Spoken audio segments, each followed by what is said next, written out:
that I got a call to do the movie. That was a surprise, wasn't expecting it.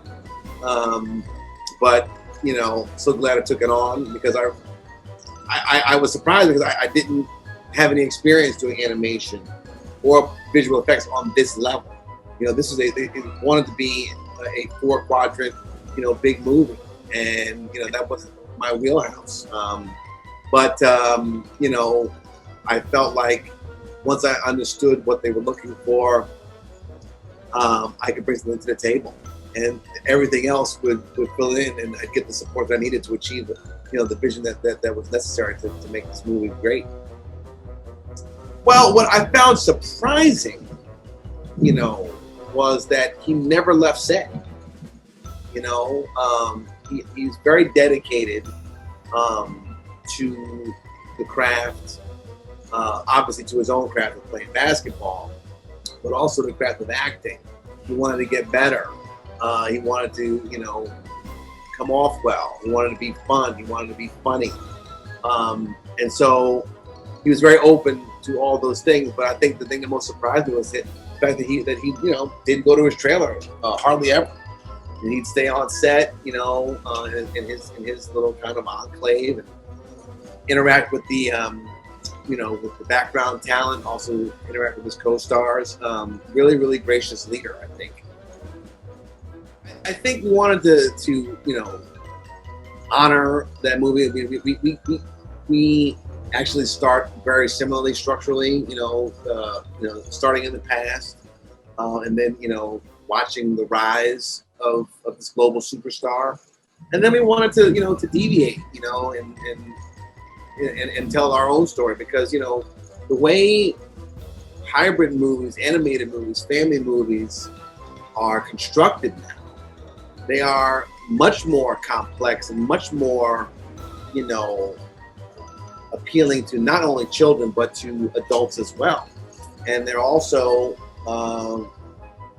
being much more emotionally resonant, over the years. When you talk about, some of these family movies or these big movies where, like Iron Man, decides to sacrifice himself and get killed.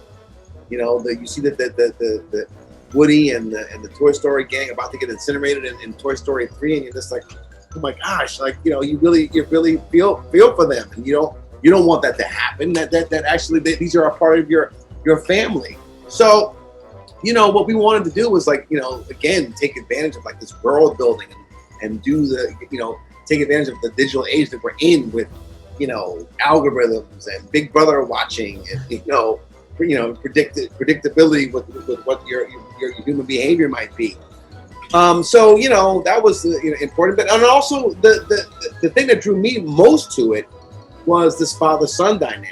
This disconnect that LeBron is having with his son. And I thought like that could be something I could really sink my teeth into. I think certainly at its core, it's a father-son story. But again, it's a sports movie. It's an animated movie. It's a hybrid movie. It's a competition movie. It's a good versus evil movie. So there's a lot that's part of it.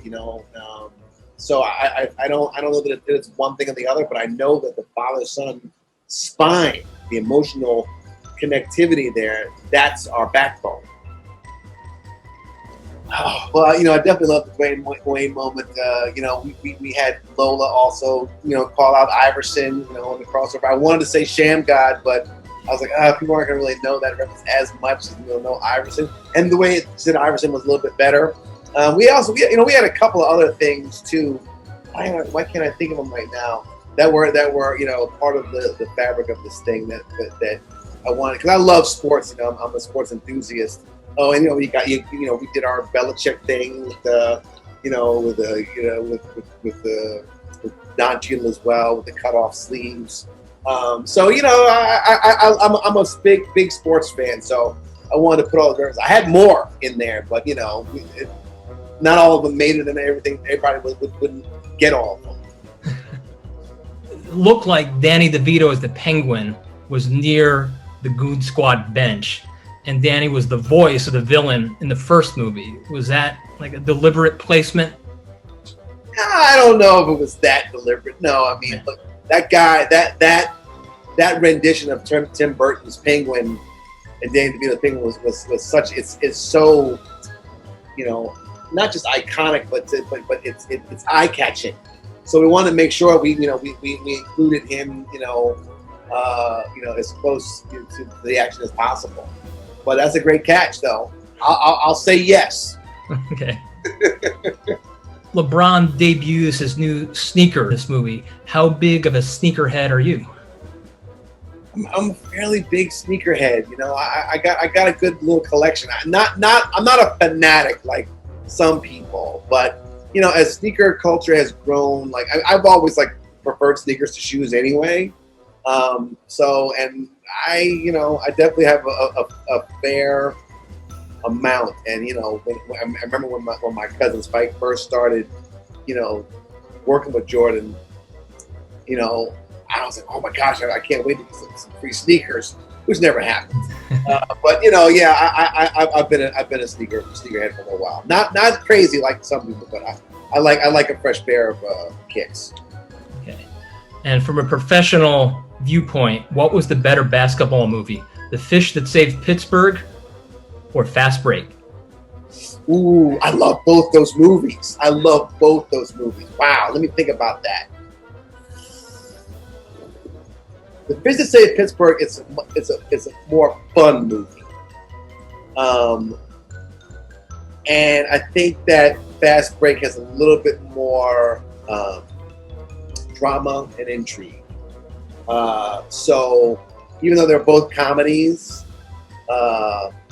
and a basketball movie, I'm gonna say Fish That Saved Pittsburgh.